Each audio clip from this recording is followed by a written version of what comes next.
Welcome back to I Know a Guy Bicycles, hanging out with the guy. Hey, I'm Justin the Guy, and hey, I got a special guest. The myth, the legend, the man of what, 40, 50 years now in the cycling? 40 some odd. 40 some odd years in the cycling industry. So he is in the background where worked for Trek, worked for Obeya, worked for BH, Schwinn. and you work for Schwinn too? And also WD-40, which is pretty much a household name when they were doing bike products. So wanted to do a little feature series on this legend, and he lives close to me, so we might do a few of these. Yep. Known him for years as well. So Welcome to I Know a Guy Bicycles, hanging out with the guy. Hi, I'm Justin the Guy. Obviously, I have a garage shop.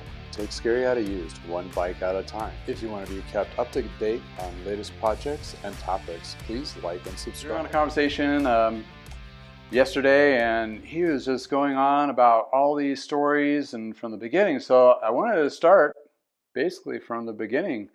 This is John Bradley, the man, right here. So in any case, you said you got in your first job in 1972. 1972, and boy, to put that in perspective, I was born in 71. So you got me beat for a couple decades. Yep. I met John. He was our Trek rep back in the 80s, early 80s, early 90s, or late 80s, early 90s, and family friend for all these decades. And that's where I didn't have to do a lot of research, thank goodness, because I kind of know your rap sheet as it is. Yep. So the first shop. Tell us about what shop life and bike industry was in the early 70s. Early 70s. It was vastly different. It was really fun in a lot of ways. The period when there were bike shops opening up left and right all over the country, and Denver in particular. I think at one point Denver in the 70s had over 100 bike stores. Oh, wow. And Denver back then was 1 million people, not the 2 million or whatever plus it is now. Okay. But what was driving that was the oil crisis of the 70s. Okay. And so people were buying smaller cars, and bikes were cool. You know, you had to get a bike. And what everybody was looking for typically was a French bike, which is kind of funny now because I don't even know if there's any French bikes left in the United States. Yeah. White French 10-speed. That was in Peugeot and Jeton were the cool brands. But at that point in time, the demand was such that every bike company in Europe started trying to figure out how to ship bikes to the United States, and they were doing that. So the shop I worked at, it was in the Park Hill neighborhood in Denver, it was called Park Hill Bike Shop. And that was a more prominent neighborhood back then, a little more upper end. It's always been a good neighborhood. It's just east of City Park in Denver. My mom actually grew up in the same neighborhood. And my dad too. Yeah, actually, your dad used to talk about that. Park Hill. Yeah, he went to what high school was that? Did he go to East or? He didn't go to East. It was Hinckley, I think it was. Yeah. Interesting. Okay. Yeah. So, small world. Yes. Yeah. So crazy. Tom and I bonded a lot over that. A lot of Park Hill stories. It's a nice neighborhood. It's now kind of desired because there's all these beautiful old houses. The house I grew up in was built in 1915. Yeah. Big Denver brick square house. Yeah. And what got me into the business, so the demand was there. The shops were opening up left and right. This shop had opened up, and my brother and I used to pass it on our way. I went to Smiley Junior High School in Denver, which is now, they've changed the name of it. But anyway, we would walk up 23rd Avenue going east, and there was this little bike shop, and my brother, Mike, got a job there. Okay. And were you guys kind of like neighborhood kid flies that just always hang out at the shop, that kind of thing? Yeah, and buzz around? And it was cool. It was bikes were really a cool thing back then. It kind of, I guess the modern version of that would be the way when mountain bikes blew up. But the road bike thing was happening like crazy. Mike got the job there as a mechanic, and I was like kind of hanging around, but I wasn't working there. But then I think Mike had to go off to wrestling practice or something, so he didn't have time to work in the store. So I ended up getting his job and replacing him there. So we were selling, as I was thinking about doing this today, we were thinking, what brands we were selling, which I don't know that We did sell a Tala, and I think that still exists in Europe. It's not available here. Huron Delmania France is long gone. Urago bicycles from France, long gone. Crescent from Sweden, long gone. But a lot of cool bikes and a lot of interesting people. The store was run by these two brothers, the Ward and Potter Shaw. Really interesting people. They were from the East Coast, actually Pennsylvania. They'd actually grown up with Roger Penske, which is something I remembered when I was thinking about that. Wow. But really nice guys, and it was fun. And I was, in retrospect, I thought I was kind of being an expert and stuff and knew what I was talking about, but the demand was fantastic. But I was selling on a busy Saturday. I'd be selling, a half dozen bikes on a Saturday. Oh, wow. And these were kind of like they were better than the Schwinn varsities and Yes. that kind of super sport or whatever they had back then. Yes and no. I mean, we were definitely selling the European bikes, and they were, Schwinn was still ruling the roost in the United States, but people came to look for the European bikes for a lighter weight, higher performance product. Oh, wow. You think about. So how did people know? Because now we have like the internet, right? That's like changed the whole landscape of everything, and that's how people learn how to get into bikes or riding and all these new gadgets and so forth.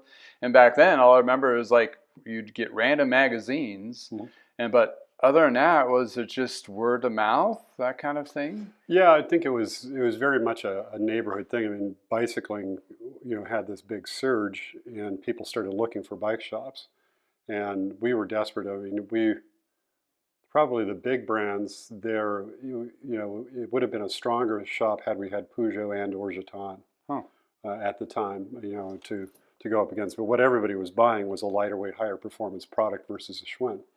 Okay. There were some good things about the European bikes. They were lighter and a little bit easier to ride and stuff like that.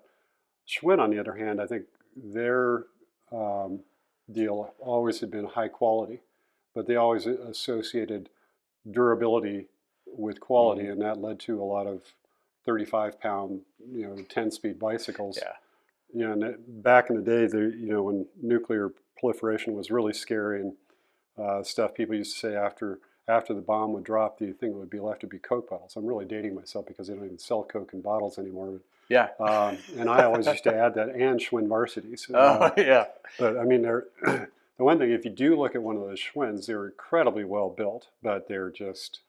Well, when I came on the scene in '89, and between like '89 to '95, we would have at least one or two of the Schwinn varsities in the shop for service. Yep.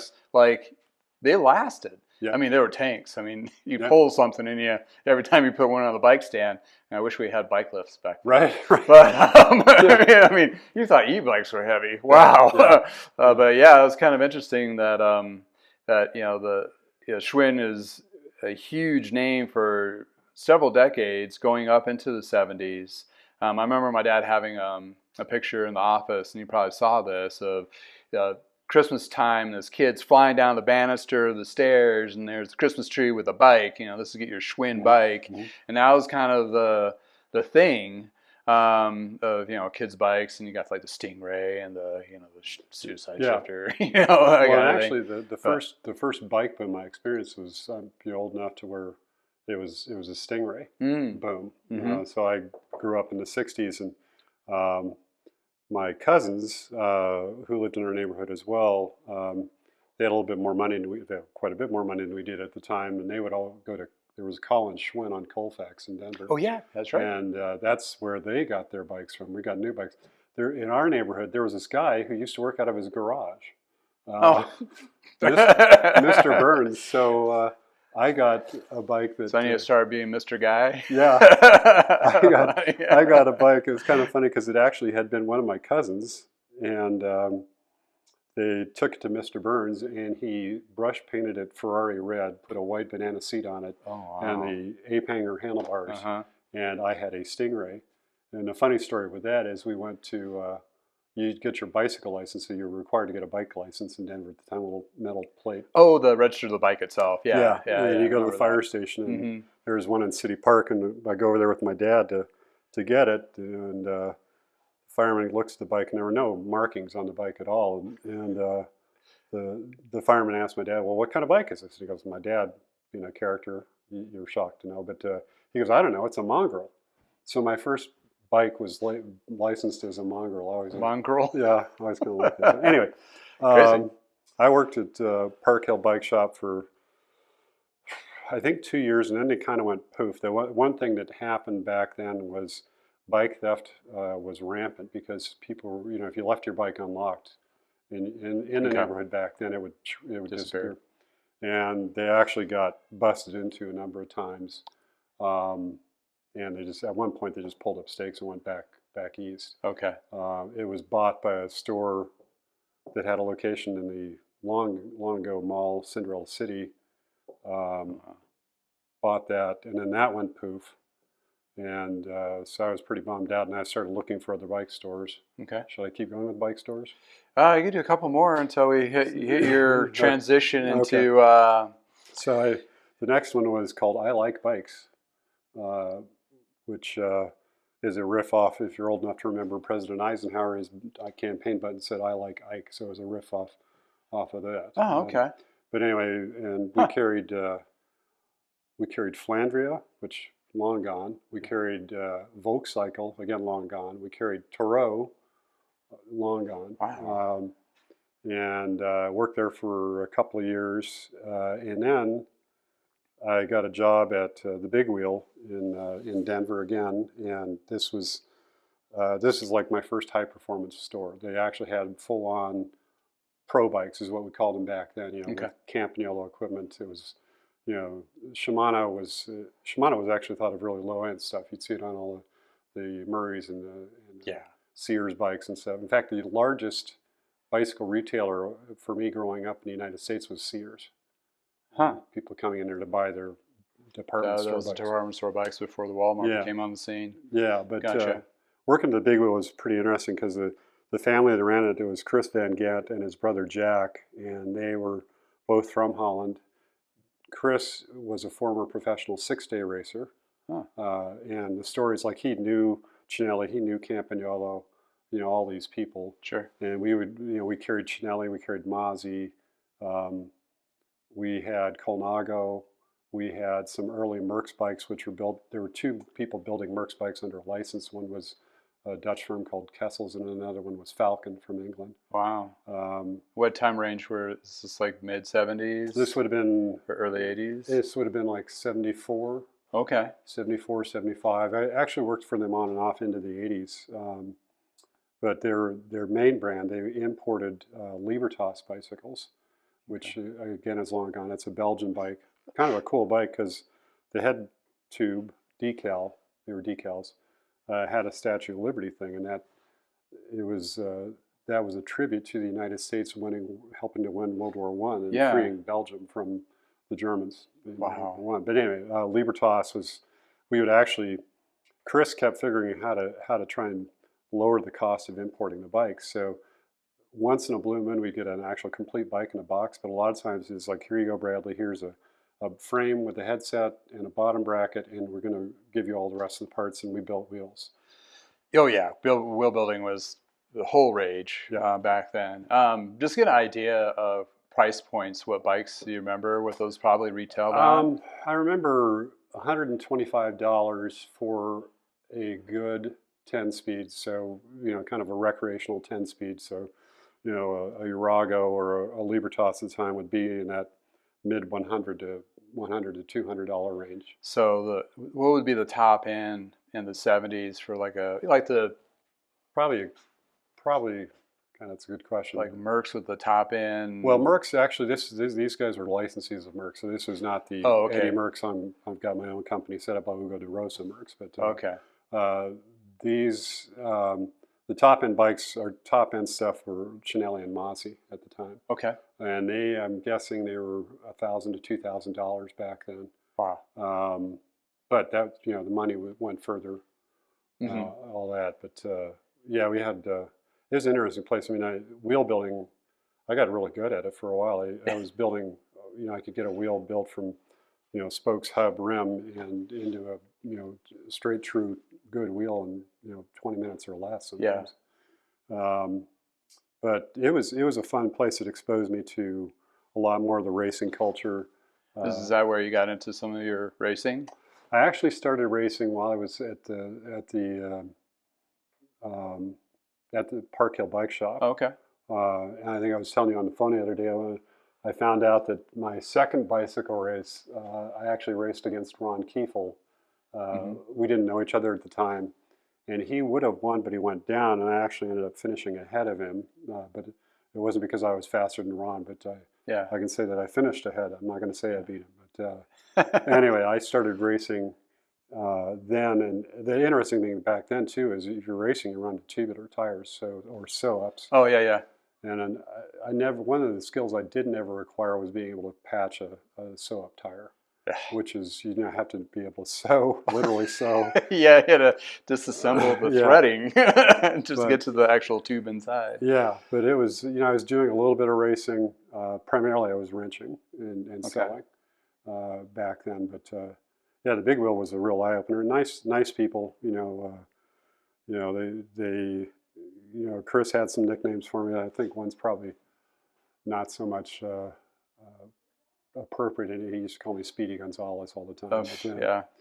Yeah, bike um, shop culture. You get nicknames pretty quick. yeah, yeah, Long hair for me was Jesus. So yeah, yeah, yeah. So So yeah, anyway. that was good. And then from there, I went. So I did worked at the big wheel through high school, and I went to college in Durango at Fort Lewis. Okay. And I ended up working at a store which has turned into what is now Mountain Bike Specialists.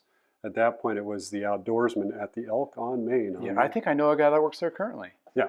They're a specialized dealer, right? Yeah. Okay. Yeah. Yeah. Heath Garvey. Yeah. Yeah. Yeah.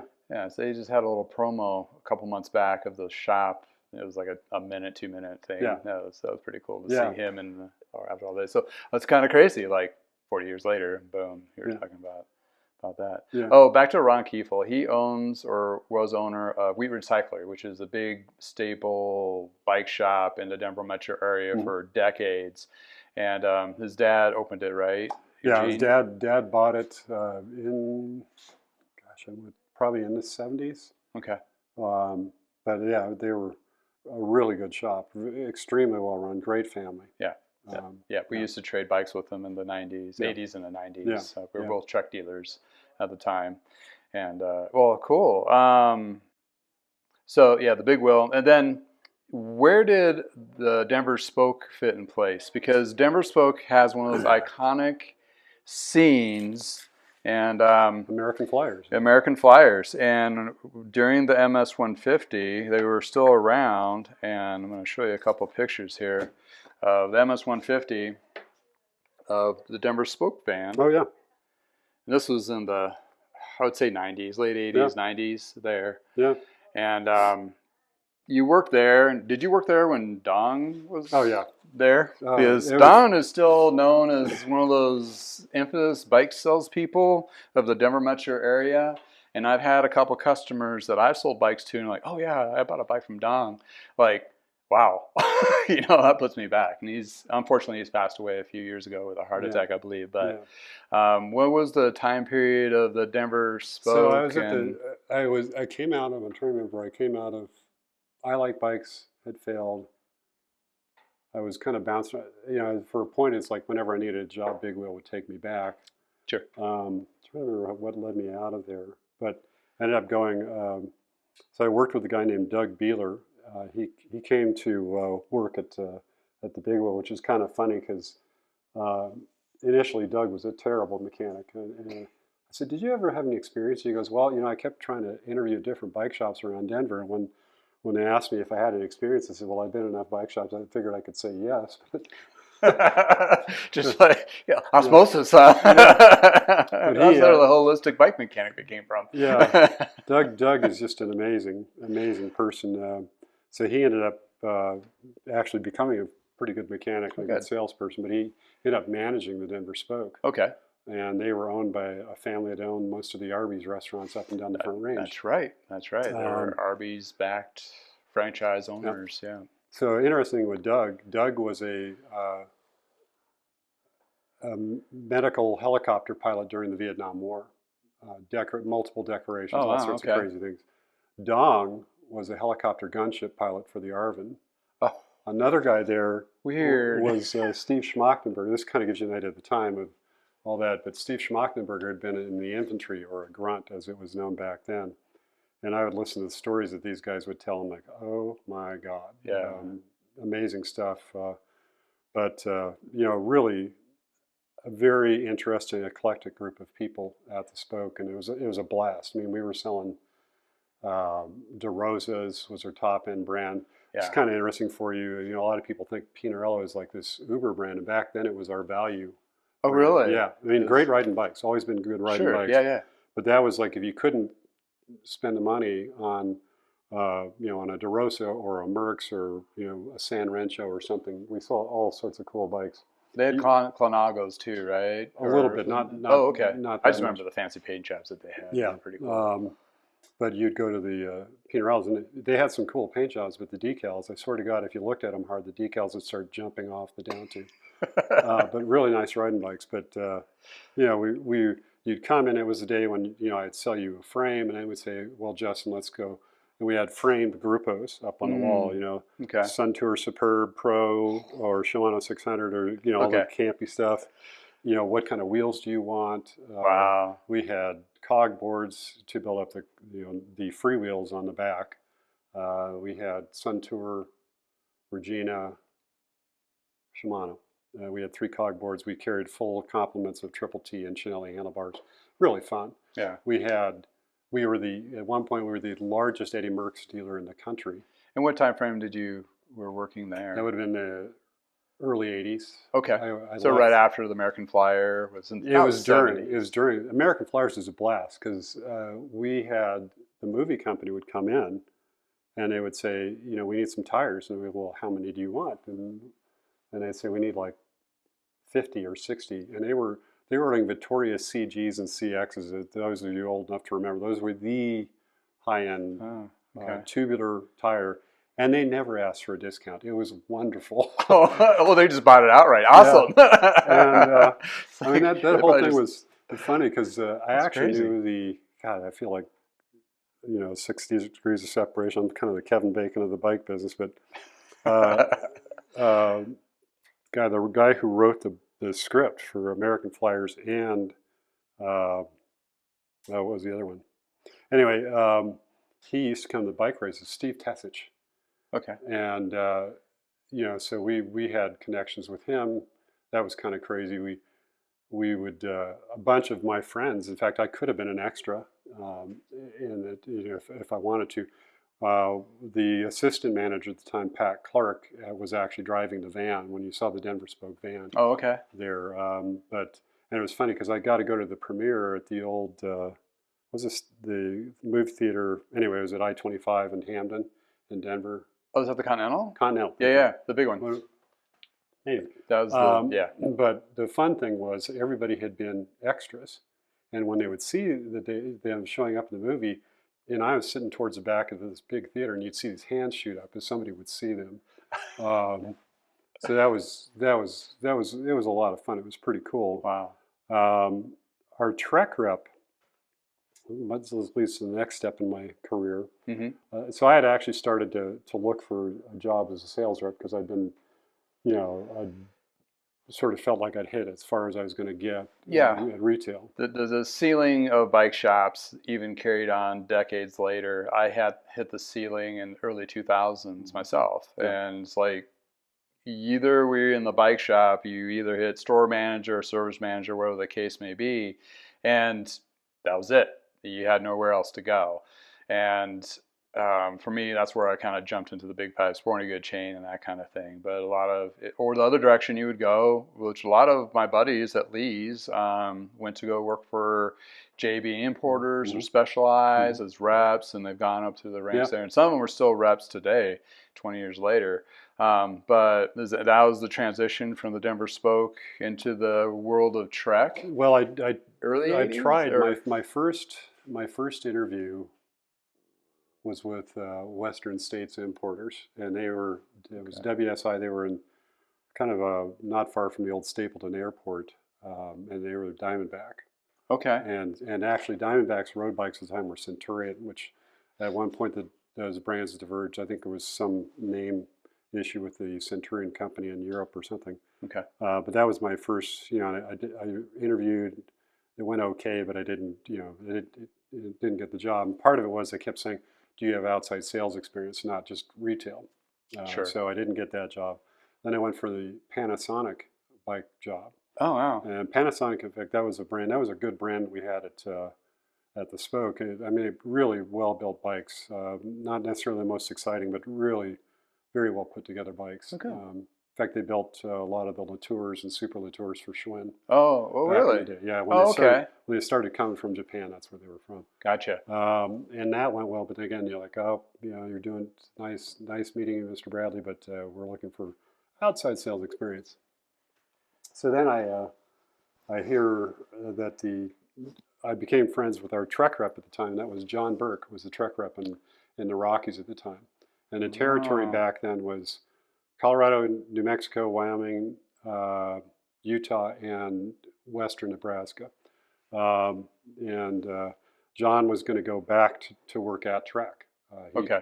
He'd worked retail. He'd come out to be the rep for the Rockies, and he was actually really good. I remember when he came in, we're like, oh, this guy isn't a bike guy, but he knew business. Yeah. He really helped us a lot with that. And, yeah.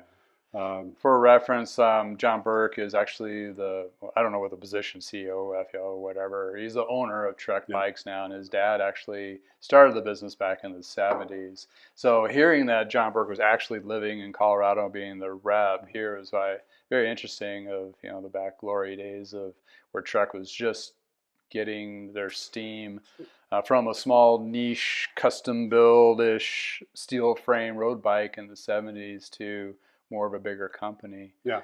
Now it was predominantly steel, as long as you could sell steel as a high performance bike. Mm-hmm. And then Trek started to get into the bonded aluminum, which led to the carbon fiber and all that. But yeah, John was really good, in terms of helping with the business side of things, which is where we really needed it. We didn't need somebody to tell us how to do stuff with bikes or whatever. But, he was the business professional guru that pushed the company to the next level. Yeah. Because back then you still had Schwinn, which was a pretty predominant company.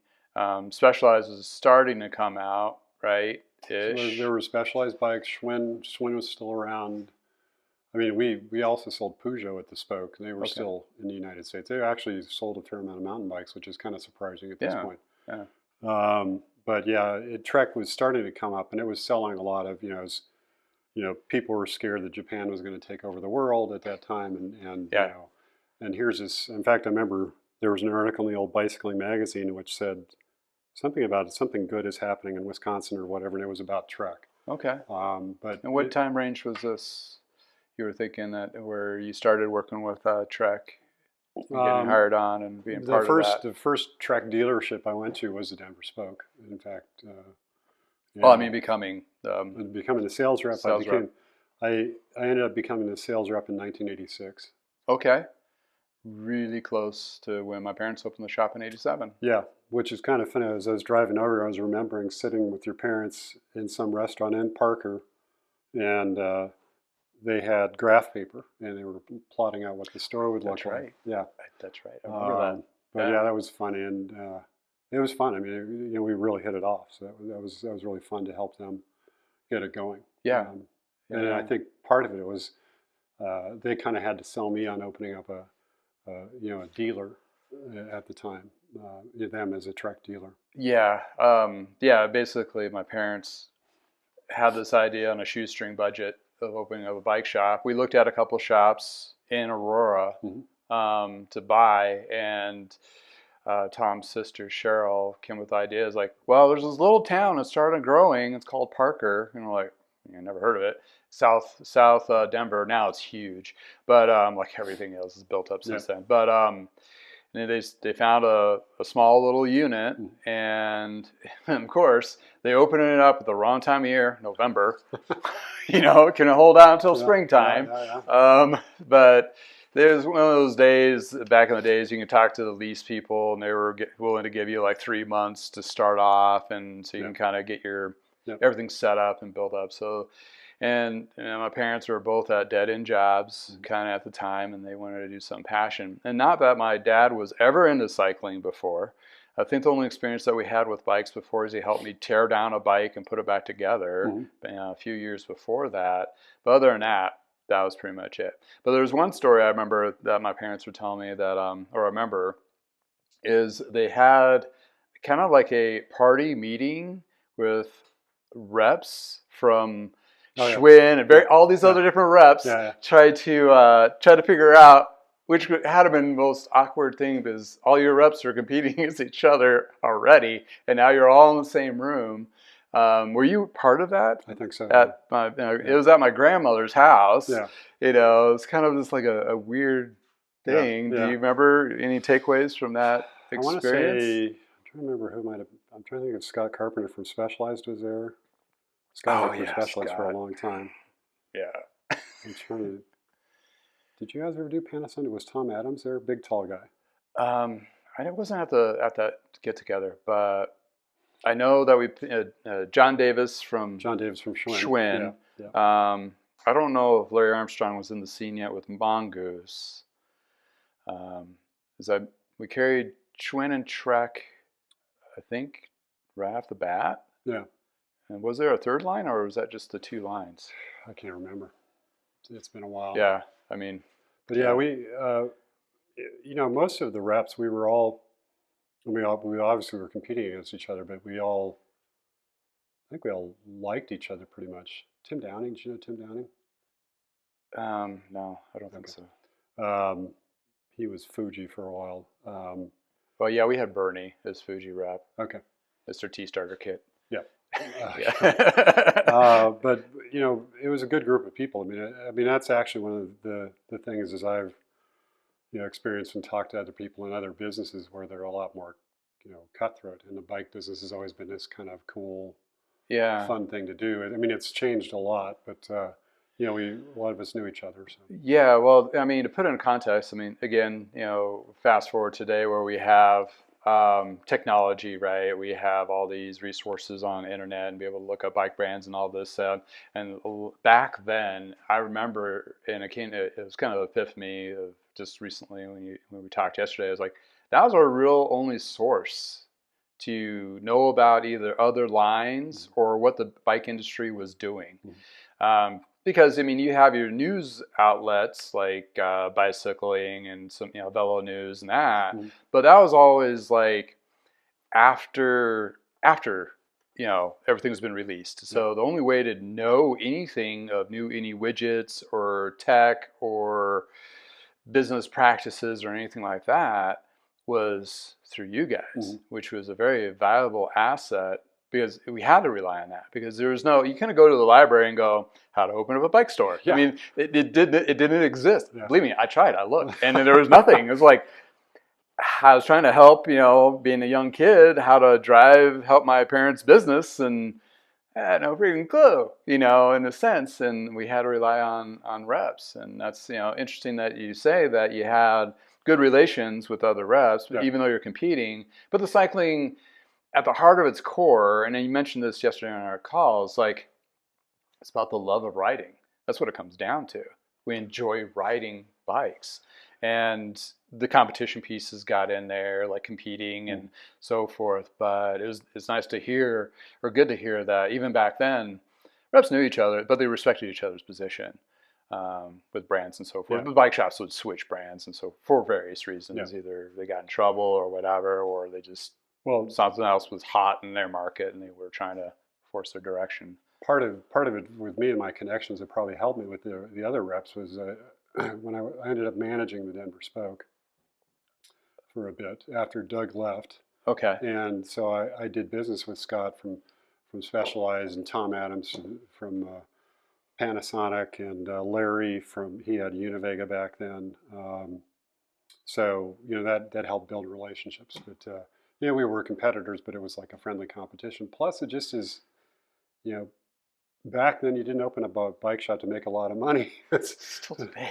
That's still Maybe the that's same. still true. Still very, very true. But Few are very successful, but yeah, most cases are but not. yeah, there's a lot of love for the bike, and it's also, I mean, I always enjoyed turning somebody on to a bike. And Yeah. in fact, one of my favorite stories about selling bikes was I had a guy come in because the Denver Spoke was right down the street from Denver University, Okay. and there was this guy I met him. He was a graduate student from Greece, Alexis Mordeau, would come in, and he'd bring this ancient, I think it was might have been a Motobacan or a Peugeot. Maybe it was a Peugeot, and it was one of these bikes. Like no matter how much work you were putting into it, it was only going to get to about here, you know. And Yeah. Alexis, you know, would come in, and he was like, "You Americans." He'd look around and he'd see these Chanellis and Mazis and the DeRoses and Pinarellos and everything like that. And he goes, "You're so materialistic. You don't need a racing bike. You just need a bike to get from A to B." And I'm like, "Oh." And he and I kind of started to hit it off. And I noticed he would look and he was like zeroing in on this one. It was a Spanish blue DeRosa, beautiful bike, Mm. kind of sky blue, metallic, gorgeous bike. And I saw him looking at the thing, and I said, you want to ride that thing? And so when somebody would come in back then, we would grab the best wheels, the best tires, best wheels, all that, put it on. I said, Alexis, we've been talking a lot. You've been lecturing me about materialistic Americans. I said, go over to Wash Park. Go drive this Porsche and see what you think. Yeah. We'll talk. I don't care, hour, 2 hours. Just go have fun. Yeah. And then one thing I forgot to mention about the Denver Spoke is we were close to Wash Park, which was where the good old Red Zinger race, which became the Coors Classic, Oh, that's would right. race there, and That's we would right. get we ended up having Eddie Merckx in the store, Mark Gorski in the store. Wow. It was a blast. But anyway, so I chase Alexis out the door, and he comes back like 2 hours later, and I said, "What do you think?" He goes, "I don't know why people use drugs." And he bought that bike Wow. that day, and this is like $1,800 back in in the 80s. Which Yeah. is a lot That's of a lot money. of money. Yeah, but yeah, it was. But yeah, it's always I always felt really good as a rep out here because I met all these great people like you and your parents. Sure. And I had a lot of friends to this day. Became very good friends with the Kiefel family. Just a variety of people. And then you open up, and I was going down to New Mexico and over into Salt Lake City and all that. And never had very much luck up in Wyoming. A lot of There's still shops trying to break the Wyoming market. Yeah, there's more stories I could tell you about repping because I would drive and drive and drive. I remember I had a lap I would do occasionally, Denver up to into Nebraska, into western Nebraska, and drive from there over to Casper, Wyoming, and back home in a day. It was like a 600-mile lap. Oh, wow. And one of the last laps I did doing that, I would get there and I'd call on our dealer in Scottsbluff, Nebraska, and Sonny's, great shop, really super nice people. He said, "Wow, John, it's great to see you, but your inside rep, Sean, just called us yesterday, and he's got us all." So all I was getting was all the warranty stuff. And unfortunately, I didn't realize Sean and I hadn't coordinated because I went over to, drove, hours over to Casper, the friendly Wyoming, and the King brothers were, "Hey, John, great to see you, but we just talked to Sean." So I was like, Would Sean get your playlist and kind of head you off to boast his numbers inside? Anyway, so repping was fun. I was successful at it. I was one of the top reps in the company. Oh, wow. Which was a pretty cool thing because was that because I know you're a great guy and you're probably an awesome salesperson as well, but it just could have been the market of the Colorado Front Range and how it was kind of exploding at the time. The Rockies in general was doing really well, and mountain bikes started. Oh, was that the mountain bike? Yeah, mountain bikes had started, booming. In fact, when I was at the Outdoorsman in Durango, I was telling you yesterday, we were kind of cobbling stuff together. It was as that happened. I was telling you also that Ned Overend, who some of you probably know, former multinational champion and the first world mountain bike champion in Durango, Colorado in 1990. Yeah, he's a local legend in Colorado. And When I elsewhere. met Ned, he was a car mechanic, and he fixed the heater on my Renault Le Car. Anyway, Yeah, they all had day jobs before they became famous, yeah, right? yeah. But I got to a point to well, it was I obviously got the gift of gab, like as do you, and helps with sales, and enjoyed what I was doing, enjoyed the people I was meeting, and I had believed in the products that I was selling, Yeah. which I can't do well otherwise. I've got to have something I believe in. Yeah. But I thought about doing more, and I started talking to, looking for opportunities, at Trek beyond that, in the product department. Well, sure. Why make the jump from the bike shops and just become a bike rep from here on out? It's not like you've, made the golden ticket. I mean, your aspirations are probably Well, what's next. Like anybody in any profession, is like, okay, what's from here? yeah. At Well, any and age. I had become friends with Harry Spahar was the product manager at Trek at the time, Okay. and he was traveling to Asia and to Europe, And this was around mid 80s? Mid 80s, yeah. Okay, so mid 80s. Yeah. Okay. But an opportunity came up, which some of you might remember, Jazz Bicycles, and Yeah, I was the Jazz Bike product manager. In fact, my dad came up with that name, which a lot of dealers hated, but yeah, Interesting. they just found it distasteful or something. But yeah, I remember, and you were a rep for ours for at least 2-3 years. I repped from 86 to 89. Okay, so wow, really shortly after so I known you a little bit before I actually started working at the bike shop, because I started late '89, and I remember my dad. It's like, yeah, John, he got a job inside Trek. He's gonna do this bike line. I don't think they named it yet for Jazz, It but was a secret. and I just remember it's like it was a by the seat of your pants kind of move, wasn't it? Because all I remember from my memory, which is not the greatest, but you were already in Wisconsin, and you're like, Tom, help me out. You need to like pack up my stuff. Yeah. And I remember him like grabbing boxes and boxes of just random rep byproduct of random bits and pieces of everything like we never seen. Yes, just like, here, you can have this. It was It's crazy. the car stock. In fact, one of my brothers got Tom built a nice Trek bike up out of the frame and parts and stuff like that. But yeah, I mean it was kind of fast. From the time I was given the job to my first trip to Taiwan was like 2 weeks. I didn't even have a passport. I had to, I was out. They flew me out to Wisconsin. I was staying at Harry Spahar's house. I remember waking up one morning with his cat Rex sleeping on my head. But yeah, I mean, it was just bing bang boom. Your dad was amazing. He was an amazing guy. Yeah, he always had his heart in his sleeve, and he'd do anything for anyone, even the people that made him mad. He'd still would do stuff.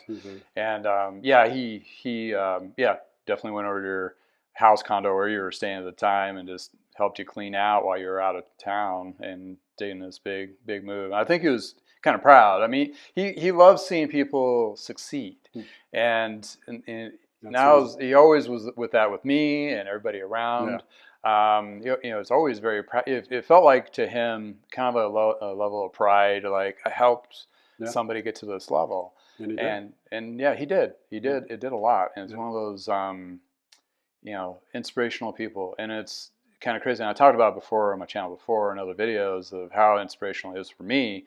But he's also been so inspirational for a lot of others. And unfortunately, that's gotten lost over time because, we didn't have, the internet back then, and a lot of that stuff didn't get capsulized. So for part of me doing some of this, it's kind of in, tribute to the Parker Bikes days and that genre as well. So I've been looking at some of these old catalogs because, I pick up bikes and I refurbish them, and then I go online and go to the archives and find those old catalogs, and you look at it and you're like, I remember that catalog new, and you just kind of get lost in thought, and you're like, all those memories kind of flash back. And so the mountain bike, remind me, when did the mountain bike became the big thing? Like, what year do you think that was? Well, I was. It's got to be. I graduated from Fort Lewis in '79, and I worked for the Outdoorsman for Ed Zink at the Outdoorsman for a couple of years after that. And I think it would have been like '79, '80. It started to pick up. But Okay. it was interesting at first because you kind of had to, there weren't very many mountain bikes in stores at that point. No. Like there was like the Mert Law Will Night and all sorts of interesting things. It was kind of cool. There were a lot of crazy ideas being done. Is everything being thrown at the wall and Yeah. tried? I mean, I've seen some of the videos of, it was like Fisher and Richie. They're like in California bombing down on modified cruisers Yeah. and that kind of thing. And when I hit the scene in '89 and we opened the shop in '87, the mountain bikes were around, but when you look at the little catalogs, you're like, whoa, those are, wow. I mean, you really went to the mountains with these things? I mean, you're talking about no suspension. Some of them were steel, but heavy steel, like the Schwinn we were talking about, all rigid forks. And the shifting on them, you didn't have a wide range of gears, too, on some of them. It was, we were converting at the Outdoorsman in the early '80s. We were converting varsities and continentals into mountain bikes, so you'd get a 10-speed mountain bike out of it. So you got the first wave of original gravel bikes. Yeah, well, I mean, people were they were going up and they were riding them in the mountains. I mean, it's amazing what they were doing with them. Oh yeah, that's crazy. By the time I started working at the Spoke, the major companies started figuring out. Specialized did a lot with coming out with the stump jumper because to that point, you had to spend a lot of money to buy either a Ritchie or a Fisher, and then the WTB guys started to come in. But when they came in with the stump jumper, all of a sudden it was at this more affordable price point, and it was getting pretty dang popular. Right there. 80, 84, 85, 86. Okay. And Trek started building mountain bikes in that particular time frame too. Yeah. Lugged frame, building lugged frame steel bikes in Waterloo, Wisconsin. Mm-hmm. They had the 850 and the 830. But yeah, the mountain bike thing was amazing. I mean, it was the first time that people saw a bike that you didn't have to put on your racing shoes, you do the outfit or whatever, because Ritchie and Fisher, all those guys, they were all racing in blue jeans.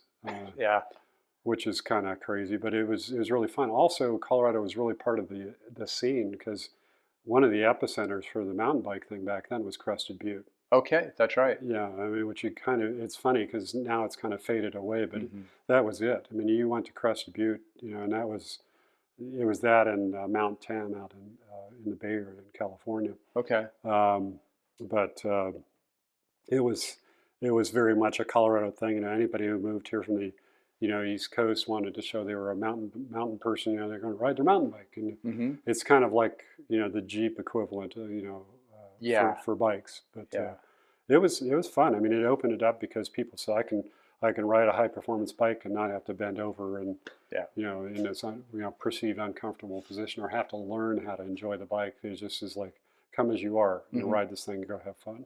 Yeah, I remember, because we just, obviously when we opened the shop, that was right at the beginning of the mountain bike blow up, or when it became more affordable, really. Because I remember unpacking Schwinn high planes and Trek 820s, and that was our bread and butter, and they were like around $200.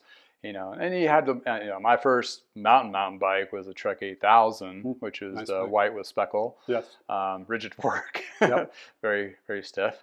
But yeah, it was really cool. And, it just, that's where a lot of, in my perspective, I mean, it brought in a lot of people, a lot of families. We're a family shop. And so it was, people go camping, they want to get mountain bikes. The road bikes, we sold a few here and there, but definitely the mountain bike scene took huge. And this is where I'm kind of leading at is the mountain bikes were huge. You were at Trek and doing the jazz. How long did jazz last?